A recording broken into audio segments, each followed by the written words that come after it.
Shalom semuanya, apa kabarnya? Saya percaya setiap kita diberkati oleh Tuhan, amin. Baik, senang banget karena bisa punya kesempatan untuk share something buat teman-teman semua di sini, ya di channel YouTube ini. Dan tapi sebelumnya perkenalkan, nama saya Yosef Francisco Chandra, biasa dipanggil Frans. Saya dari Bekasi, Gereja Katolik Paroki Santo Mikael Kranji. Well, hari ini gue pengen share sesuatu teman-teman, dan gue ambil tema untuk sharing ini. Temanya adalah termotivasi karena cinta. Cinta. Ya, teman-teman pernah jatuh cinta kan? Oke. Dan gimana rasanya waktu teman-teman ngalamin namanya jatuh cinta? Itu indah banget bukan? Ya kan? Well, termotivasi karena cinta. Sebelumnya gue mau mengawali sharing gue dari sebuah ayat dari Yohanes bab 3 ayat 16, dikatakan bahwa karena begitu besar kasih Allah akan dunia ini sehingga ia telah mengaruniakan anaknya yang tunggal, supaya setiap orang yang percaya kepadanya tidak binasa melainkan memperoleh hidup yang kekal. Karena begitu besar kasih Allah. Teman-teman semua percaya bahwa kasih Allah begitu besar? Percaya? Saya sangat percaya. Kenapa? Karena ada begitu banyak bukti bahwa Allah mencintai kita. Ya, kalau saya bisa hadir di sini sharing ke teman-teman, buat saya ini bukti bahwa Allah mencintai diri saya. Ketika kita sehat kondisinya, ketika kita bisa beraktivitas, bisa bekerja, kita dilindungi dari mara bahaya. Ini pun bukti bahwa Allah mencintai kita. Dan ada begitu banyak bukti bahwa Allah mencintai diri kita. Seperti dalam permenungan saya, ketika kita diberi kehendak bebas teman-teman, ini pun juga adalah bukti bahwa Allah begitu mencintai kita. Yes. Kenapa? Kalau teman-teman ya, terutama anak-anak muda nih yang pacaran gitu, kalau kalian pacaran tentu deh rasa-rasanya kalian pengen dapat pacar yang nggak terlalu overprotective, bener gak sih? Ya kan, yang apa-apa lo dikekang gitu, lo mau ngapain gitu, terus lo dibatas-batasin sehingga lo nggak punya me time, waktu buat teman-teman dibatesin, buat keluarga juga, itu nggak enak kan? Itu nggak enak kan, ya kan? Nah, teman-teman, Tuhan beri kita kehendak bebas supaya apa? Dia mau menghargai kebebasan kita. Dia nggak batasi diri kita. Dan tentunya ketika kita pacaran, kita juga pengen kan dapat pasangan yang dia begitu menghargai kebebasan kita. Sama teman-teman, saking besarnya cinta Tuhan pada kita, dia berikan kita kehendak bebas. Dan message-nya adalah dengan kehendak bebas, apa yang Tuhan harapkan? Tuhan ingin agar ketika Tuhan mencintai kita dan kita menyadarinya, Dia mau supaya kita membalas cintanya dengan kehendak bebas itu teman-teman.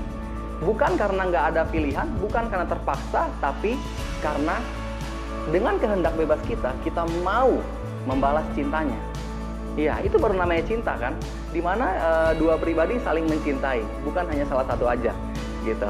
Dan kehendak bebas ini bagi saya adalah bentuk cinta Tuhan. Yes, bukti bahwa begitu besar kasih Allah pada kita. Dan lebih lagi, saya juga sempat berpikir gitu, dalam diri manusia seringkali ya ada rasa belas kasihan, betul. Saya pun mengalami ada rasa belas kasihan tiba-tiba muncul dalam diri gitu. Tiba-tiba lagi jalan ngelihat ada orang yang butuh pertolongan, kita bantu mereka. Pernah nggak teman-teman terpikir bahwa dari mana munculnya rasa belas kasihan itu? Dalam permenungan saya, ini adalah bukti bahwa Allah begitu dekat dengan kita. Iya. Meskipun mungkin kita ke gereja hanya ya rutin seminggu sekali, that's good. Berdoa seadanya, baca kitab ya kalau ingat gitu.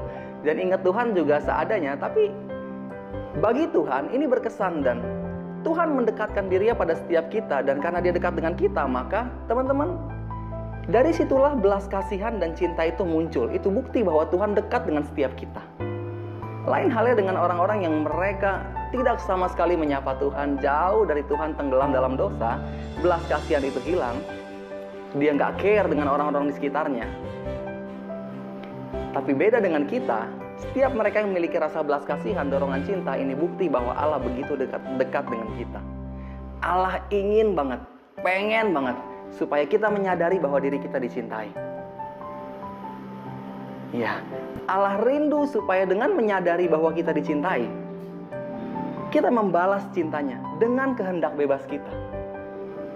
Tuhan ciptakan kita bukan seperti robot, Dia berikan kita kebebasan supaya kita memilih. antara mengatakan ya pada dia atau tidak. Tapi saya ajak teman-teman semua di sini untuk say yes buat Tuhan. Sadari bahwa diri kita begitu dicintai oleh Tuhan. Dan masih ada banyak bukti bahwa Allah begitu mencintai kita. Kalau kita bisa masih hidup nih teman-teman ya sampai hari ini, saya pun percaya itu karena Tuhan gak pernah absen dari diri kita.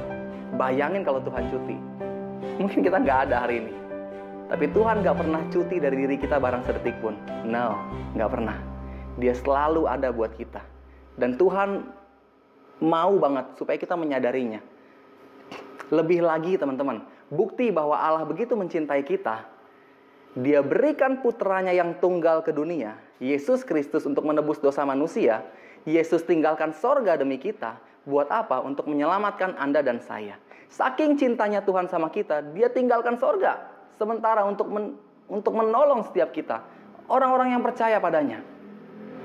Orang-orang yang mengasihinya. Itu kayak ketika anak saya sakit, meskipun saya lagi bekerja dan sibuk banget di kantor. Di tengah kesibukan itu, meskipun lagi sibuk, saya akan tinggalkan semua itu demi anak saya, segera pulang ke rumah dan bawa dia ke rumah sakit untuk disembuhkan. Dan tentunya ini karena cinta. Kenapa saya lakukan itu? Karena saya mencintai anak saya. Dan ini adalah hal yang juga Tuhan lakukan teman-teman. Demi Anda dan saya, Dia tinggalkan sorga supaya Anda dan saya beroleh pemulihan, kesembuhan, dan hidup yang kekal. Sadari bahwa diri kita dicintai oleh Tuhan. Iya, sadari. Dan menyadari bahwa diri kita dicintai oleh Tuhan, teman-teman, Tuhan ajak setiap kita. Ayo dong sadar bahwa diri kita dicintai. Dan satu aja, saya yakin bahwa ketika kita sadar bahwa diri kita dicintai, Tuhan tentu rindu banget supaya kita menjadikan dirinya sebagai yang terutama, yang nomor satu, paling utama di hidup kita. Ya, itu pasti diharapin sama semua orang lagi jatuh cinta, bener gak sih? Ketika kamu jatuh cinta dengan seseorang, tentu kamu mengharapkan agar orang yang kamu cintai, dia menjadikan kamu sebagai satu-satunya di hidupnya. Dan dalam pernikahan pun pasti gitu kan. Kita ingin agar dijadikan yang satu-satunya bagi pasangan kita.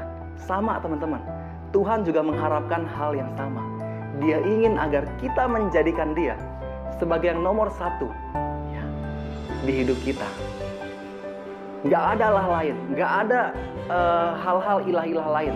Hanya Dia satu-satunya. Bukan harta, bukan jabatan, bukan kesenangan dunia. Oke, semua ini berguna buat kita. Tapi yang pertama-tama Tuhan ingin agar cinta kita sepenuhnya itu untuk Dia. Dan menyadari bahwa diri kita dicintai, balas cinta ya teman-teman. Tapi supaya penyadaran kita akan dicintai ini bisa lebih dalam lagi, teman-teman perlu deh kita masuk pada suatu yang namanya pengalaman. Ya, pengalaman di mana kita mengalami dicintai oleh Tuhan.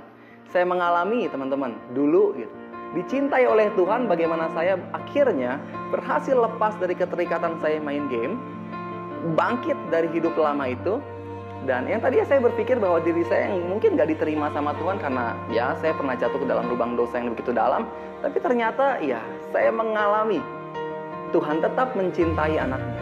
Dan ini akan saya sampaikan nanti lebih detail di part yang kedua. Oke? Thank you. See you di part yang kedua.